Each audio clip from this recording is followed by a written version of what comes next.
My name is Heinz Henghes, and I am the son of the sculptor Heinz Henghes. Although I will concentrate on my father in this talk, I want to investigate artistic exchanges, particularly during wartime internment in Australia. So we'll talk about others, notably Hein Heckroth and Klaus Friederberger. Hein Heckroth was 5 years older than Heinz. Born in Gießen in 1901, he trained as a printer before studying painting in Frankfurt, with further studies at the Hanau Drawing Academy. He became interested in theatre design and began his career as a painter and stage designer. Klaus was quite a lot younger, so we'll come back to him later. My father, Heinz, was born in Hamburg on the 20th of August 1906, not with the name Henghes, but as Gustav Heinrich Klussmann. His mother was from a musical Jewish family. Her grandfather and great-grandfather were both cantors, and her brother, Max Winterfeldt, was well known for his popular operettas and songs under the name Jean Gilbert. As a child, Heinz would visit a big house by the Wannsee Lake in Berlin that belonged to his uncle Max. Here, Max, or Jean Gilbert, is distinctive in a top hat. His mother, Heinz's grandmother, is, I think, the woman on the far left. Heinz himself was not brought up in the Jewish faith. His father was an apparently rather severe Lutheran. Mixed marriages were not unusual in Hamburg, indeed not elsewhere as well, but his parents' union was troubled, and it ended in divorce when Heinz was 14. His childhood sounds to have been turbulent, and his mother volatile. Around the time of her divorce, Heinz even took a gun from her hand as she was threatening to commit suicide. So perhaps it was not entirely surprising that he was keen to escape as soon as he could. At about 14 or 15, he was caught by the Hamburg Harbour Police trying to board a ship and sent home. In June 1924, at the age of 17, he made another, this time successful attempt to become a stowaway on board the Deutschland, which was bound for New York. Arriving penniless in New York, life was very tough. Heinz knew the harsh reality of an empty belly. To still hunger pangs, he would drink water from public fountains, or if he had a little money, take a cup of coffee and empty the sugar bowl into his pockets to eke out the sweetness during the day. A largely autobiographical novella rather, Ecce Ego, gives an insight into these times. In New York, Heinz lived for a while at number 3 University Place, and this was where his interests in sculpture were first aroused, because he met the Japanese-American sculptor Noguchi, who had just set up studio at number 127. Thanks to meeting and assisting Noguchi, Heinz started sculpture himself. Here are a couple of his early pieces. Heinz was also exposed to music, literature, philosophy, and poetry during this time, and obviously learned English at speed. Heinz was in America for 8 years and returned to Europe at the start of January 1933. Sadly, Germany was not now a place to be Jewish, or more precisely, as far as the Nazis were concerned, a Mischling, someone of mixed blood like Heinz. Many of those on the Jewish side of his family were leaving the country, where they were able to. Heinz's uncle Jean Gilbert, ironically, had his music appropriated by the Nazis and used at their rallies. Apparently, Goebbels attempted to deal with this inconvenience by offering Max honorary Aryanship, but rather than accept, he fled the country. He, of course, lost the big house on Wannsee, which, in a further historical irony, was within sight of another, even larger property on the opposite shore, where the Wannsee Conference to discuss the final solution to the Jewish question was held in 1942. After only a few months, Heinz managed to leave Germany, going first to Paris, then to Rapallo in Italy, to meet the poet and an instigator of the Vorticist movement, Ezra Pound. Later, during the war, Pound would be on the radio in Italy championing both Mussolini and Hitler. This is by Heinz from 1975. Pound was a prominent anti-Semite, even remarking to Kay Sage, the surrealist painter and a mutual friend, that she should not help Heinz or buy his work, as the Jews must be kept down. Fortunately, however, Pound completely ignored his own words and his interactions with Heinz and was very supportive of him. "Sculpture is stone," said Pound, and advanced money for some stone for him to carve. Pound advised him and encouraged him to read books from his library. One piece of advice significant to Heinz was never explain what you have stated. After the war, Pound was consigned to a mental institution by the occupying American forces. Despite everything, Heinz was sympathetic to him, writing to Pound's publisher, James Laughlin, who had become a firm friend, "I'm interested in Ezra, the man who treated me well, and not in Ezra, who went haywire on the radio." After staying for a time in Rapallo with Pound, Heinz established a studio in Milan and had a number of solar exhibitions in Italy. It was also while in Italy that Heinz started working as Henghes, as he did not want to be known as Klusmann. In Paris, Heinz met the sculptor Brancusi and assisted in his studio, learning to polish marble, amongst other things. Brancusi also gave the young sculptor advice, telling him with respect to art to never do anything you don't want to do. Kay Sage also came to Paris, and Heinz introduced her to Yves Tanguy, the surrealist painter who she was later to marry. Brancusi's sculptures that you see here are the only ones in this talk, in fact, that are not by Heinz. Others Heinz met around this time included Max Ernst and André Breton, who had written the first Surrealist Manifesto in 1932. Heinz also appears in the journals of the writer Anaïs Nin from 1937 and was clearly smitten with her. On Breton, Anaïs Nin writes, "There is no music, no spark in him. He's all head." In 1938, Heinz visited the Dordogne in the company of Jean Genet. They went on Ezra Pound's advice to follow in the footsteps of the troubadours. This is a bust of Jean Genet that Heinz made many years later. And here's a painting of Henry Miller by Heinz from 1975. Heinz and Miller were not exactly best friends. In a letter to Ezra Pound, Heinz wrote about meeting Miller.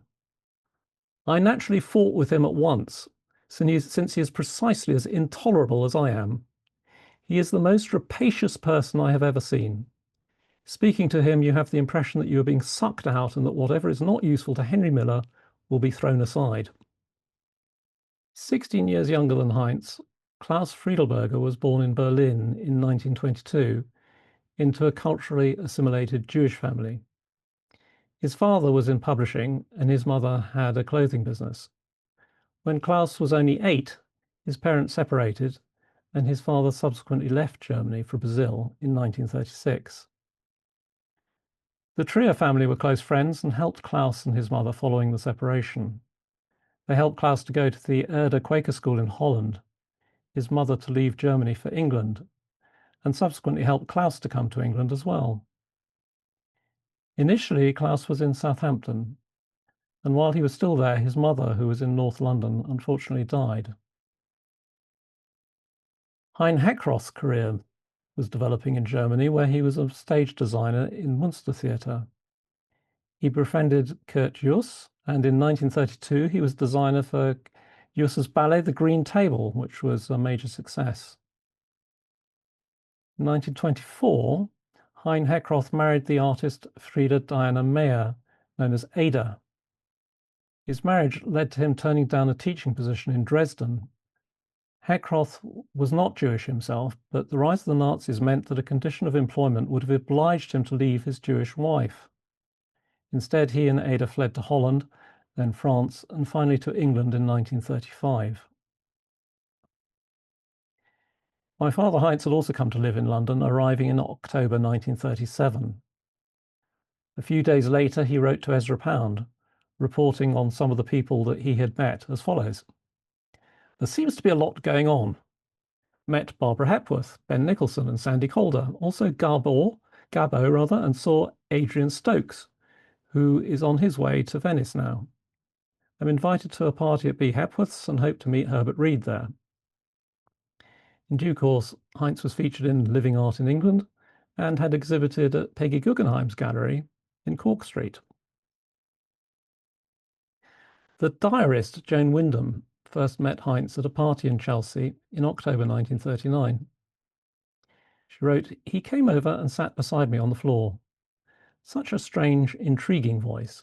Such a thoroughly lovely and animal face." She goes on to describe the scene and conversation in detail, mentioning how Heinz poured out whiskey for his Dalmatian, Waffle, and even illustrated and captioned it. "One does not pour whiskey on the floor at the best parties." As a German national living in London with Jewish heritage, contemplating the future must have been particularly stressful to Heinz, as to many others. He was just one of about 47,000 refugees from Nazi Germany then living in Britain, a majority of whom were Jewish. During the 1930s, as immigration stemming from the rise of the Nazis increased, both the most powerful newspaper barons in England, Lord Beaverbrook and Lord Rothermere, stoked anti-Semitic sentiment through their papers. Rothermere directly supported Hitler. He had travelled to Germany to meet him and maintained correspondence with him. When the war was declared on the 3rd of September 1939, previously fascist sympathetic newspapers made a sudden adjustment, becoming fiercely jingoistic. German citizens living in British society were suspected of being fifth columnists, spies whose activities threatened British security. The Daily Mail ran a campaign of fear-mongering, calling for the internment of all Germans, regardless of classification, writing, "Every German is an agent. All of them have both the duty and the means to communicate information to Berlin." Of course not. On the 10th of October 1939, Heinz appeared before a tribunal set up by the Aliens Department of the Home Office to classify the risk individuals might pose. He was classified C, or low risk. During 1939, Heinz wrote 3 articles which were published in the Adelphi magazine, an English literary journal that also published pieces by George Orwell, Dylan Thomas, and D.H. Lawrence, among many others. His essays were on the developing situation in Europe. Thanks to Joan Wyndham, there's a vivid account of his last months before internment while he was producing works like these rather surrealist pieces. On the 1st of July 1940, she met him in the street near his Chelsea studio, recording the encounter that evening. The police had taken him to the station and questioned him, but they'd let him go again. He took out a cigarette, but his hand shook so much that it broke between his fingers. He took out a second, and it fell in the road. Heinz then said to her, "The general opinion seems to be that I'll be roped in soon. They're not excluding anyone." Sure enough, the very next day, on the morning of the 2nd of June 1940, the police came to his studio at 9 a.m., gave him 2 hours to gather his things, and took him away. Shortly after, Heinz found himself shipped off to Australia with 2,500 others on the Dunera, and this is where he met Hein Heckroth and Klaus Friedelberger, among others. There are many vivid accounts from different witnesses to this and the appalling conditions and treatment that they had to endure. But I'm going to leave nearly all of this for another event, as I'm sure it will be organised in future that deals with the actual voyage of the Dunera. And what I will say, though, is that on the voyage, Klaus recalled that the internees did the very best they could to keep up their spirits by organising talks on different subjects. Heinz had managed to keep some photos of his sculptures, and he used this as part of a talk. Singing was an important way to keep up morale as well. Someone changed the lyrics of "My Bonnie Lies Over the Ocean" to "My Luggage Went Into the Ocean." Heinz sang unaccompanied spirituals, the blues, Careless Love, and excerpts from Gershwin's opera Porgy and Bess. On the morning of September the 6th, 1940, the Dunera steamed into Sydney's Darling Harbour. It was immediately evident that the Australian soldiers did not exhibit the hostility of their British counterparts on the Dunera, instead being curious about the people they had been given to guard. A story goes that the guards were relaxed enough that one even asked an internee to hold his rifle while he rolled a cigarette. After a 19-hour train ride west from Sydney, they arrived at Hay. Klaus Friedelberger recalled being given a thick corned beef sandwich, which he described as heaven. There were 2 compounds at Hay. This cartoon by Fritz Schönbach who was in Camp 8. My father was in Camp 7, in the same hut as Hein Heckroth. There were a number of writers and people involved with the theatre in the same hut. Simon Hochberger had been a journalist and a theatre critic and would write lyrics. Werner Terk was an author whose books had been burnt by the Nazis. Justin Steinfeld was a magazine editor, playwright and theatre critic from Hamburg, close to the communist movement. Albert Stubbs was the only member of the hut to return to Germany after the war to work for a public broadcaster in Hamburg and have some of his plays performed there. Alfred Magaziner was a journalist and writer, later writing for the New York Times and returning to live in Austria. Bernhard Wolf was a type designer and book illustrator, his being the third dot for artist on Hut 25. His Albertus font, much used for Faber and Faber book covers, can also be seen till today in the street signs in the City of London. Klaus Friedelberger was only 2 huts away in Hut 23. A notable artist in the same hut was Johannes Matthäus Kölz. Klaus remembers him as an academic painter, Neue Sachlichkeit, anti-Nazi, who had been asked to paint Hitler but refused to wear the brown shirt, which forced him to flee Germany. Kölz used the limited materials at Hay to continue his expressive, realist-style work. He painted a huge crucifixion at the end of the 2 rows of bunks, complete with barbed wire. The subject, closely related to Kölz's pre-war triptych, Thou Shalt Not Kill, embodied his pacifism and defiance. When Kölz left the camp, he rolled it up and took it away, not cut into pieces to be given away as when he dismantled his anti-war triptych in Germany before exile. Klaus recalled him as a skilled man who gave me the task of drawing an ear. Although Friedelberger admitted his technical ability, he felt a closer affinity artistically to Hein Heckroth, saying, "It would have been obvious for me to become that's Kölz's student, but I decided Heckroth was more for me on the tutoring front."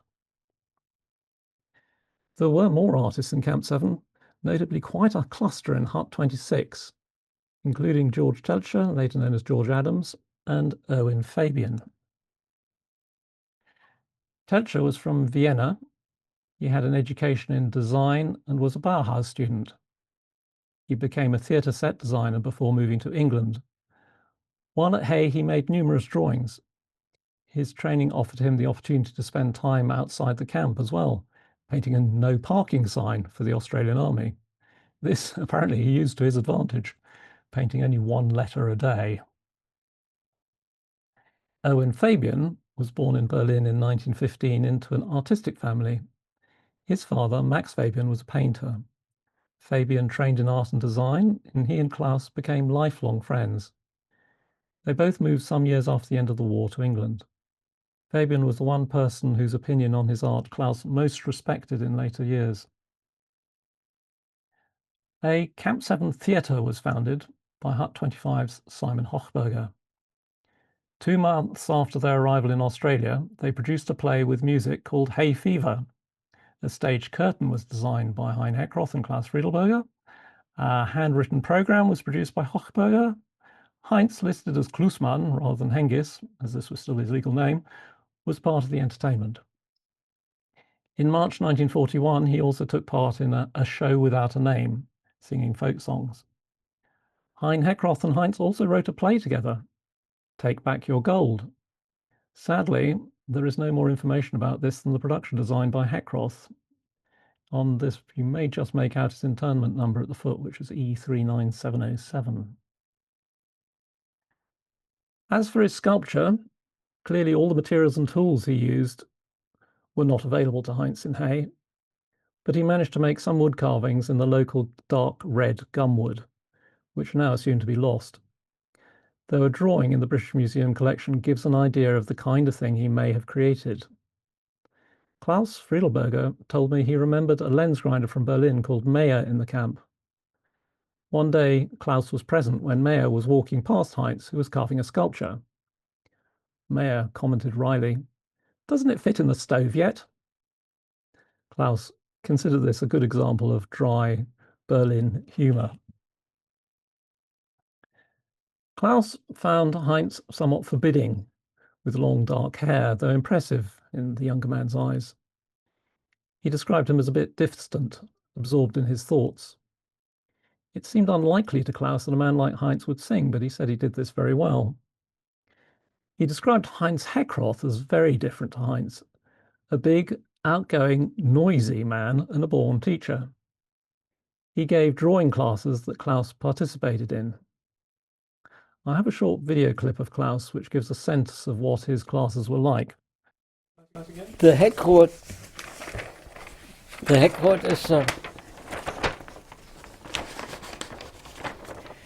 is a copy from a reproduction of a Chinese, I think Chinese or Japanese ink drawing, which he did. He performed doing to show how you, and of course he did it almost in a ballet performance. Very nice, just with the brush.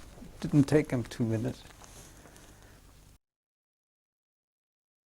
The internees were notable for their organisation and efforts in setting up trainings in many different subjects: politics, philosophy, art, sculpture, anthropology, chemistry, poetry, filmmaking, literature, mathematics, all on offer, even atomic research, astronomy and theology. The busiest classes were in languages, which included many European languages, as well as Chinese, Japanese, Latin, and classical and modern Greek. Heinz almost certainly did his best to teach sculpture, though one can only imagine that it would have been wood carving and perhaps some clay modelling or collages, but otherwise the theoretical exercises. Helmut Gernsheim, who would later write many books on photography, taught the theory of photography. The titles and subjects of Heinz's surrealist-influenced drawings speak volumes on the state of mind of the internees. The Long Road Back has surreal figures in a landscape with cones or spikes, and a backdrop of Hepworth-like objects somewhat reminiscent of ships. His Monument of an Ancient Civilization seems to contain an obscured message, as there is some writing which has been largely inked over the dark area to the centre left.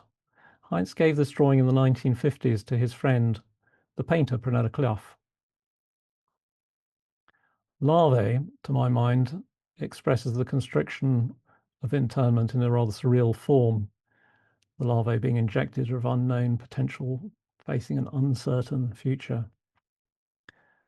Work generated in camp classes tended to be representational about technique rather than style. A lot of more personal work, on the other hand, as we've seen, was to some extent surrealist.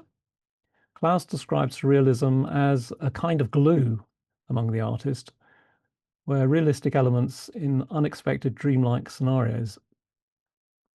It was just in the air, and the landscape suited it, he said. All those ring-bark trees that looked like people with arms up.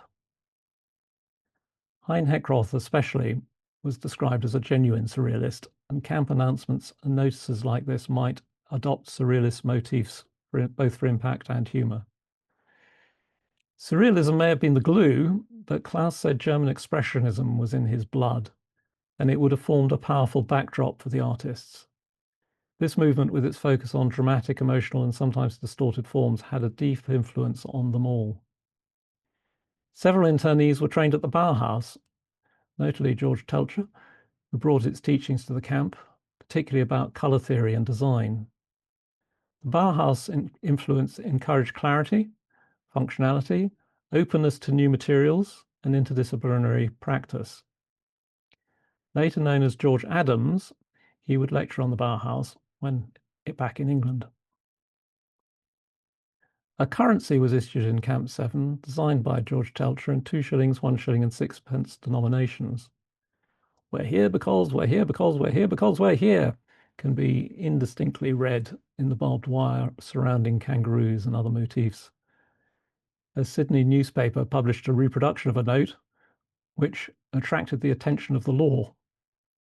There was concern that it was too like real currency, and its use was a breach of the Commonwealth currency legislation, so it was duly withdrawn. Each camp also published magazines, In Camp 8, the camp news was predominantly in German.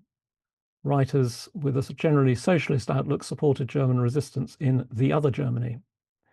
The magazine reported on the activities of the camp, including a December performance of Goethe's Faust in its original version, led by Max Meyer, who also composed the Dunera Mass. Meanwhile, in Camp 7, the Boomerang magazine was predominantly in English.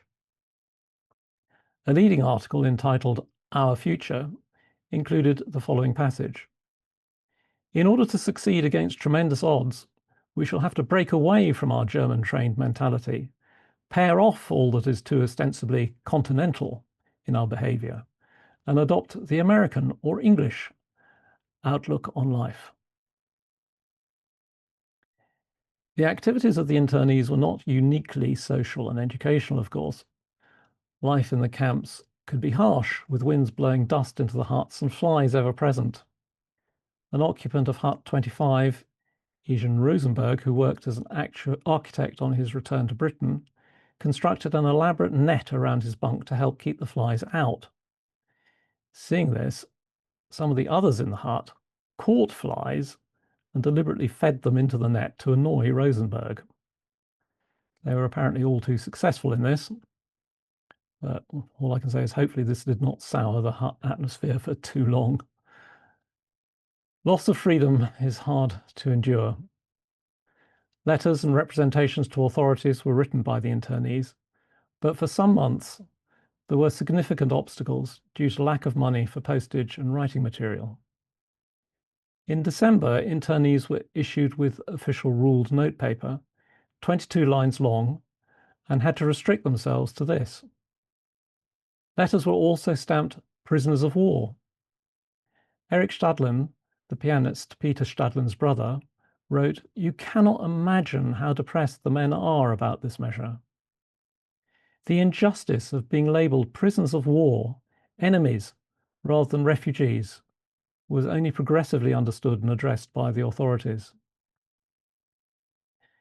The forms in use were being prepared for prisoners of war, but were stamped or written over to show that they were used by internees. A number of statements detailing mistreatment while on the Dunera were prepared by a legal department formed by the internees of Camp 7 for presentation to the authorities. Hans Rosenbluth, the father of the broadcaster Nick Ross, was appointed secretary representing Camp 7, and he was also kept busy with correspondence of head of the camp post office. On the 28th of October 1940, Heinz Henghes wrote to Dorothy Elmhurst and the American heiress who had founded the Dartington Hall Trust with her husband. Heckroth had been working there when he was interned. He wrote to thank her for some money she sent him and ask her to help his wife Ada and daughter Nandi. In the letter he continues, "The main thing naturally is to get out of here. I understand that people in England are working for the release of artists and that a committee of the Royal Academy has been set up to consider the various cases.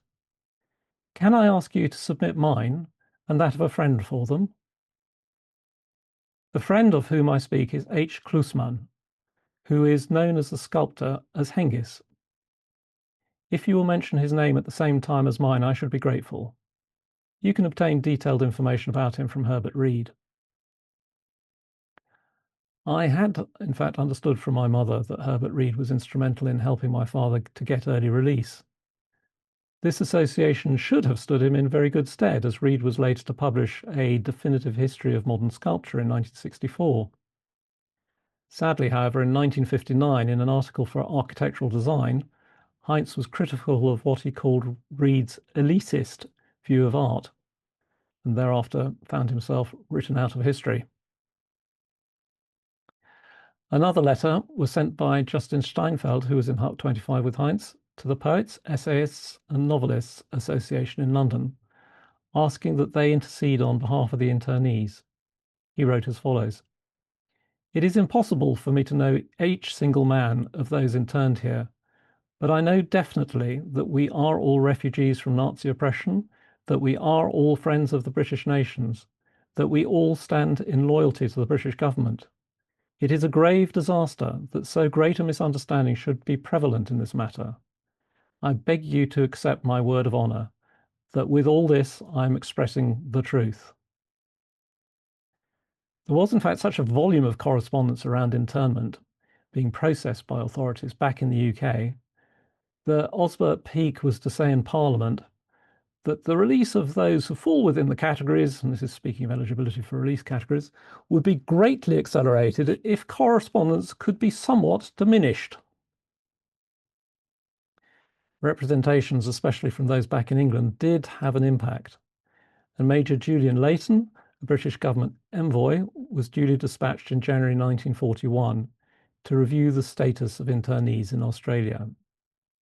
A route to release was to join the Army Pioneer Corps, which was primarily used for engineering and support tasks. Peter Stadlin expressed the concern of many internees in a letter to the Society of Friends. I sincerely hope that no pressure be brought to bear on refugees here to join the Pioneer Corps as their only means of getting released. Despite this, when he arrived, Major Layton made it clear that joining the Pioneers was the best chance of securing a quick release. Heinz did not volunteer for the Pioneer Corps. Instead, he was assessed under Category 19, which was for people who could be shown to have been publicly and prominently anti-Nazi and friendly to the Allied cause. He was fortunate that he had published the articles in the Adelphi magazine, which were clearly against Nazi Germany.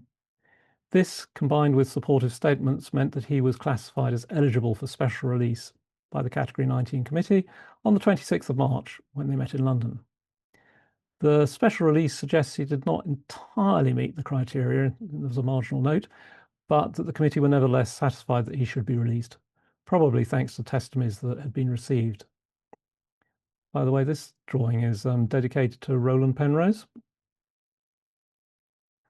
Heinz left Australia on the 4th of June 1941 aboard the Themistocles, the second ship to depart, carrying initially small numbers of internees back to the UK. Among the 57 others returning with him on the ship were Heinz Henghes and George Telcher. No longer were they treated as prisoners, though, instead mixing freely with the crew and joining with them in talks and performances. One such was South Sea Sapper's Serenade. The programme for this shows that Heinz gave a recitation and was also responsible for a piece titled Doubtful Ditties, Illustrated Sketches, along with Heinz Henghes. The Themistocles arrived back at the port of Liverpool on the 7th of August, 1941. Stepping onto the quay, Heinz and his compatriots were once again free men. Churchill was to describe the whole Dunera episode as a deplorable and regrettable mistake. Back in London, Heinz worked for the BBC, initially writing on current affairs for programmes such as Radio Newsreel and later on art. Sadly, very little survives of this material because shellac discs were used for recording and they were melted to erase them in order that they could be reused. My parents met before the Second World War, but they did not marry until 1948.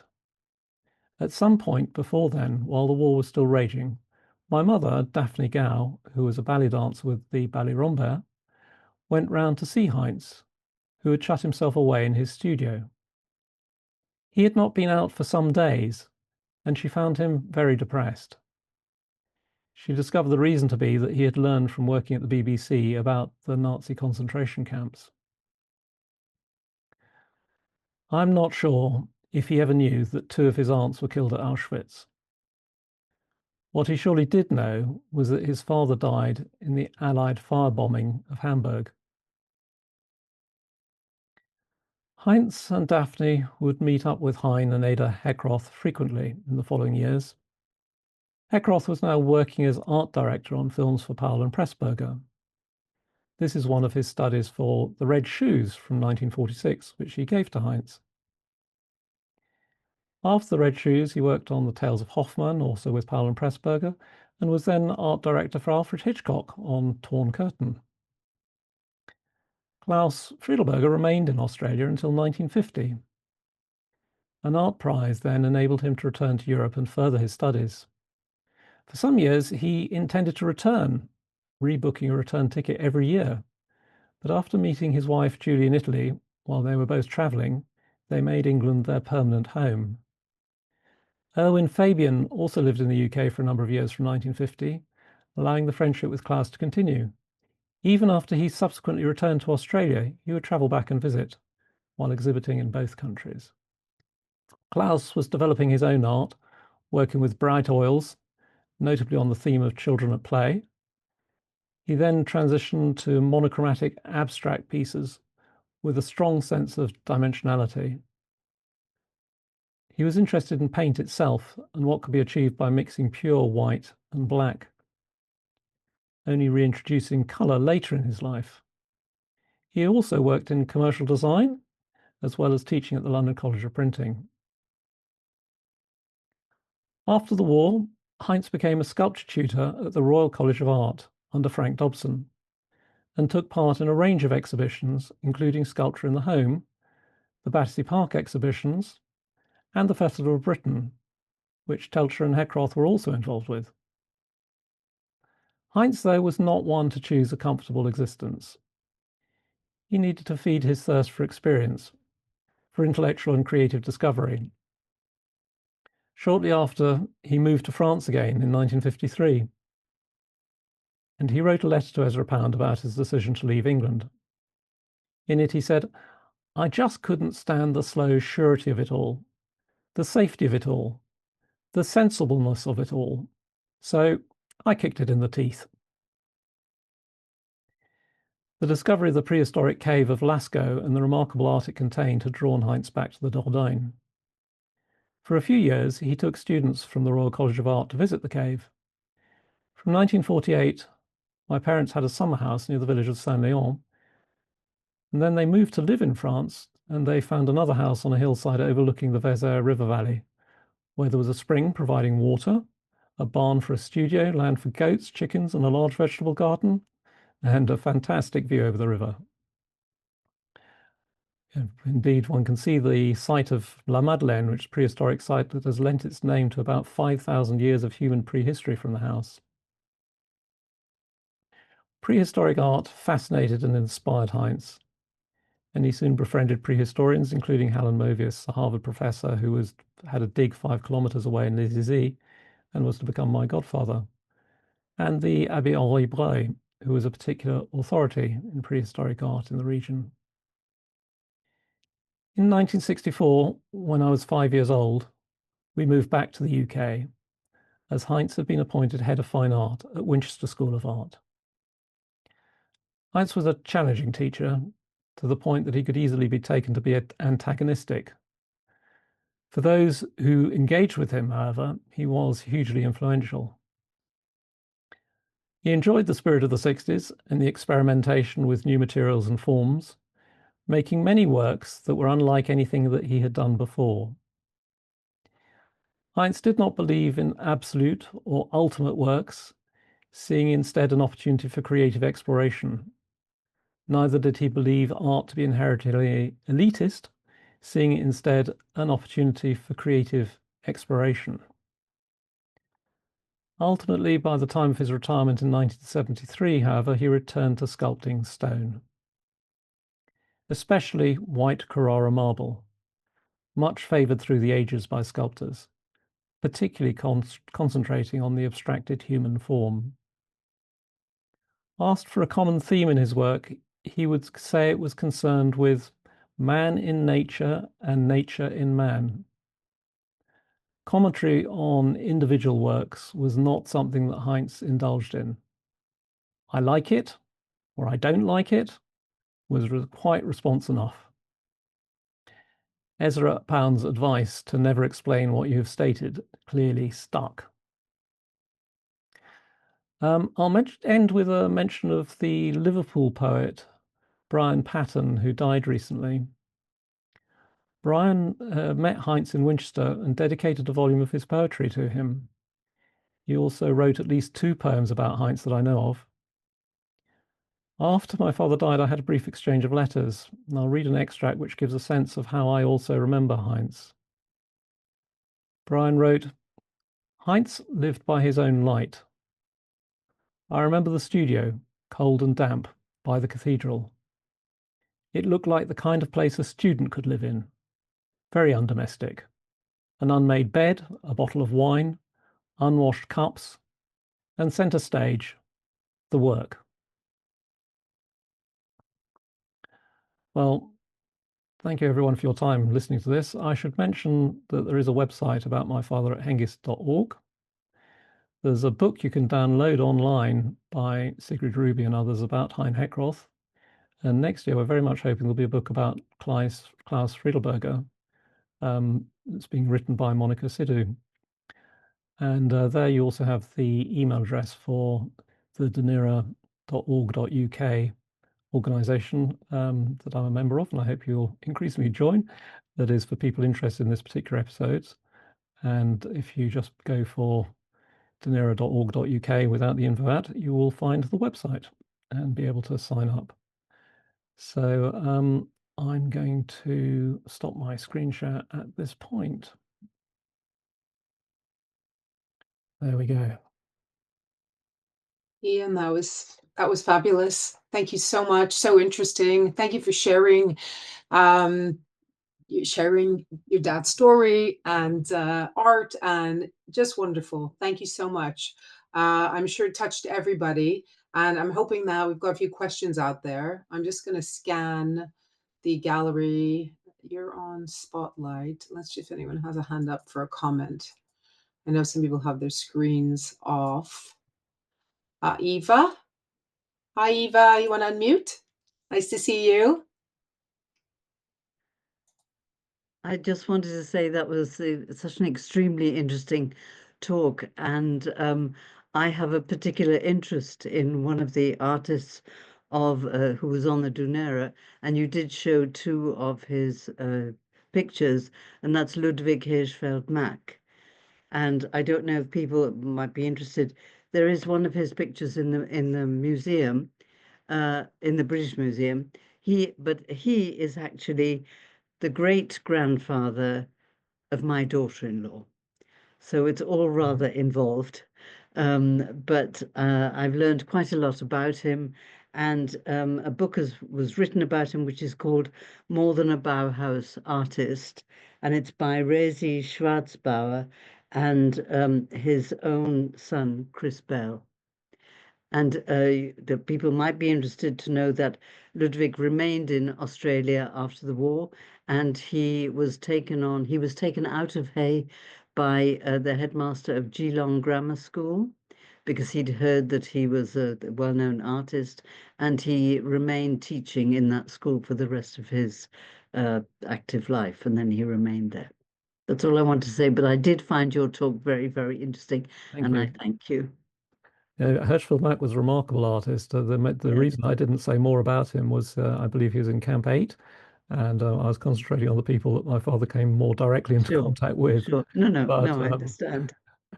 But yes, I'm very well aware of his works, and yes, they do stand a fantastic testament to the time as well. Thank you. Thanks, Eva. Nice to see you. And you. Any comments, questions? Yep. Paula. Yeah. Hi, Paula. Hi. I just wanted to say, I thought it was a really interesting talk. My father-in-law, Eric Cohen, was on the Dunera, and he's passed away now, but for him, the exit from the camp was to join the Pioneer Corps. And he was eventually transferred to intelligence because obviously he was a fluent German speaker. But yes, it's very, very interesting. It was an escape route to get back to England. And he only managed to escape to England in the first place, right just before the war broke out in 1939. He was on one of the last ships that left. So what a story he had. Yes, thank you for that. There are so many remarkable stories around. Well, not, of course, just the Dunera, but just to do with those times. But each one has a particular characteristic. What I found really interesting as well, that Julie Friedelberg, when I saw her the other day, pointed out was that there did seem to be a bit of a difference in the reactions that people had to internment, sort of the effect it had on them after they were released. There were a whole group, particularly of older men, who didn't want to talk about it, just wanted to put it behind them. And it seemed like the older you were, the more likely it was to have been really rather difficult to go through. Younger men quite often were more, you know, respective and appreciative of the experience that they'd had, particularly becoming in contact with so many creatives and other people, because it gave them a sort of university of life of a kind that you really couldn't expect normally. But Yes. they did such extraordinary things together and learned so much that particularly Klaus, for example, Klaus Friedelberger really appreciated it and was very happy to talk about it, as he very generously did to me. I recorded a couple of hours of video of him speaking about his memories there. It's really important that such things are saved, and never forgotten. Indeed. Thank you.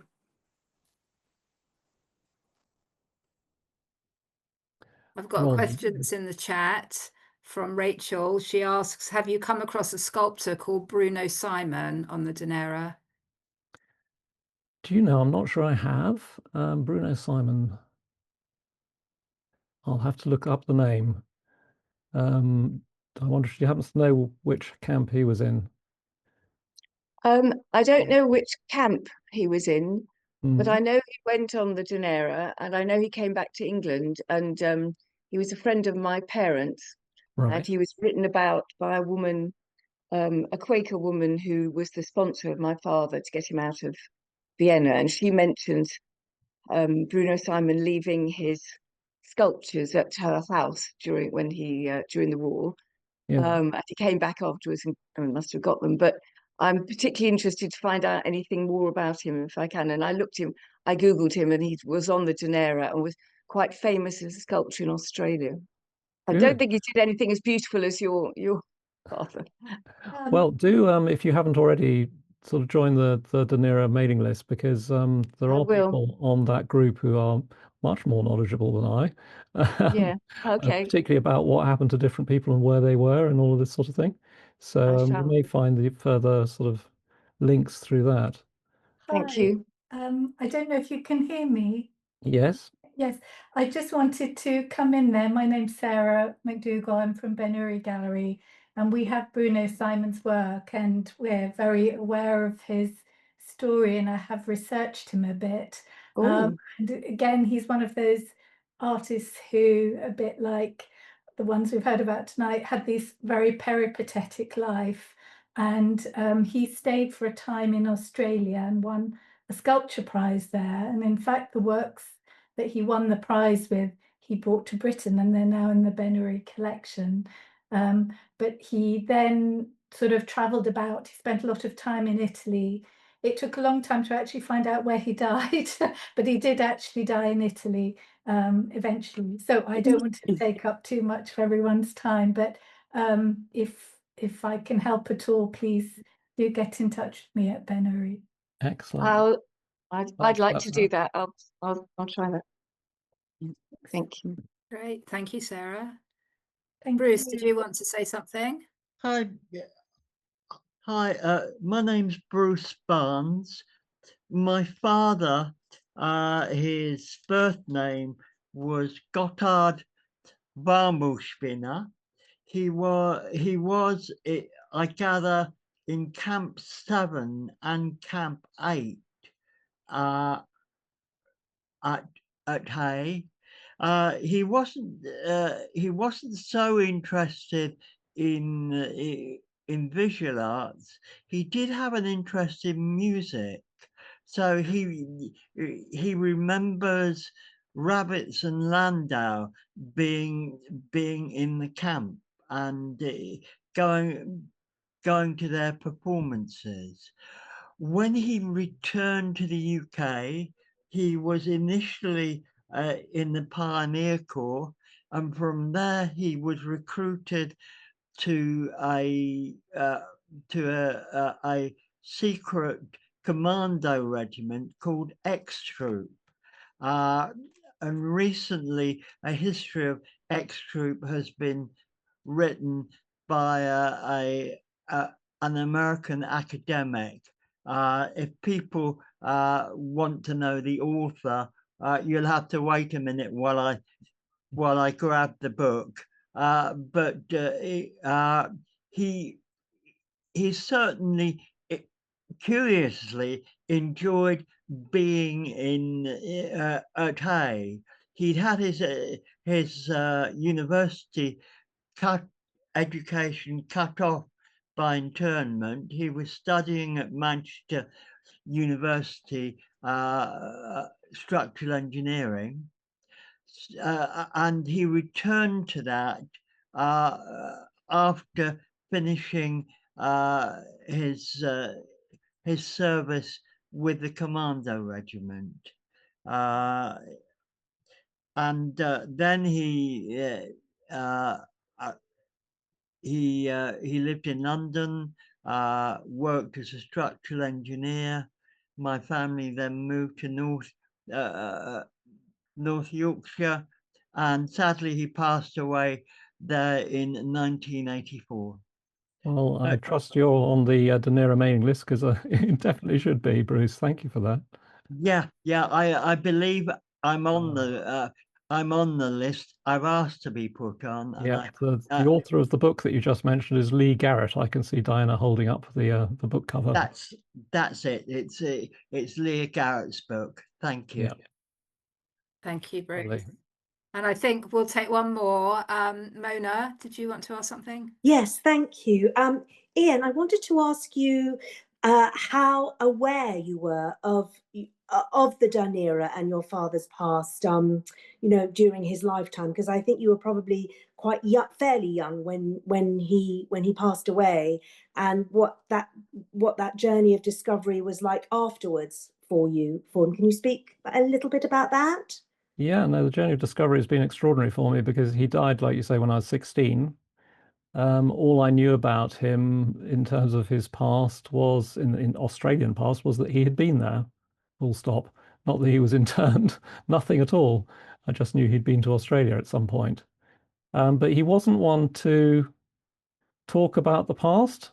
He lived in the present and looked to the future. The past was kind of behind him. After he died, I found sort of a lot of his work just in an attic, sort of mouldering away, and had to rescue it. And he threw away letters. He just wasn't interested in the past. And I was interested in photography from a young age, and had been doing experiments. And I'd been doing experiments in solarized photography, and had read a bit about it. And I remember, I can visualize it. I remember being in the car coming back home with him and saying, "Oh, but you knew Man Ray." I think he said, "Tell me about that, because that sounds interesting." And he just didn't want to talk about it. He just, didn't really want to go anywhere to do with the past or what he'd done. So all those connections that I've found and all those names that I was coming up with, they weren't from him. It's because of many people that I've spoken to and research that I've done to try and piece together who he was, really. And for me, it's been a real journey of discovery, and has also helped to explain, why he was the sculptor who was my father, and what kind of person he was, where he was, what made him tick, and why he was both gregarious and yet somehow rather private.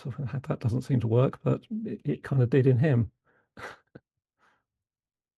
Thank you. I think that's so, it's also, your experience really reflects, I think, what a lot of the Dunera children of the Dunera boys have had very similar experiences. It's just always so interesting hearing about everyone else's journey to finding out about their family. Thank you very much.